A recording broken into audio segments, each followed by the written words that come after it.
Throughout his life, John Lewis stood for people's rights.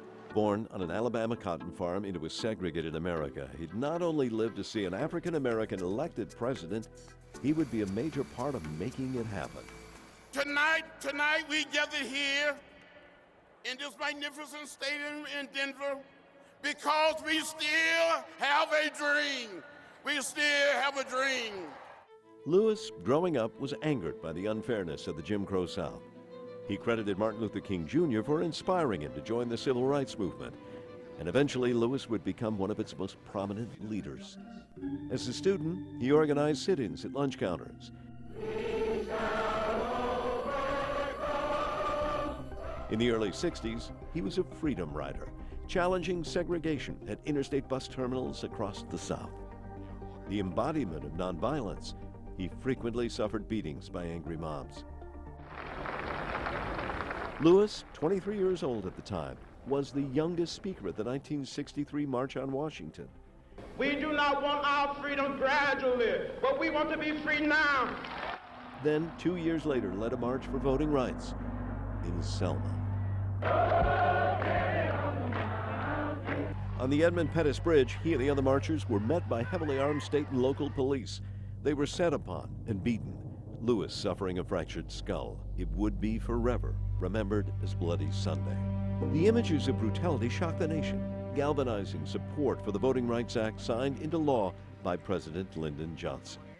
Lewis never lost his young activist spirit, taking it from protest to politics. Standing up for what he believed was right, Lewis was arrested more than 40 times by police, according to his congressional office. I'm on my way, and we're going to win this race. He was elected to city council in Atlanta, then to Congress in Washington, representing Georgia's 5th District, fighting against poverty and for health care while working to help younger generations by improving education. He reached out to young people in other ways, co-writing a series of graphic novels about the civil rights movement, winning him a National Book Award.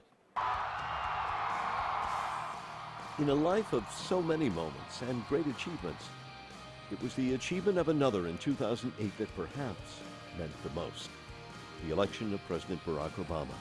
We have never been just a collection of individuals or a collection of red states and blue states. We are and always will be the United States of America. A dream Lewis admits was too impossible to consider decades before, even as he fought to forge its foundation. This is an unbelievable period in our history.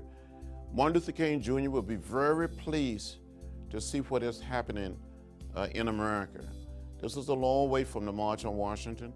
It's a great distance from marching across that bridge in Selma in 1965 for the right to vote. In 2011, after more than 50 years on the front lines of civil rights, Lewis received the nation's highest civilian honor, the Presidential Medal of Freedom, placed around his neck by America's first black president.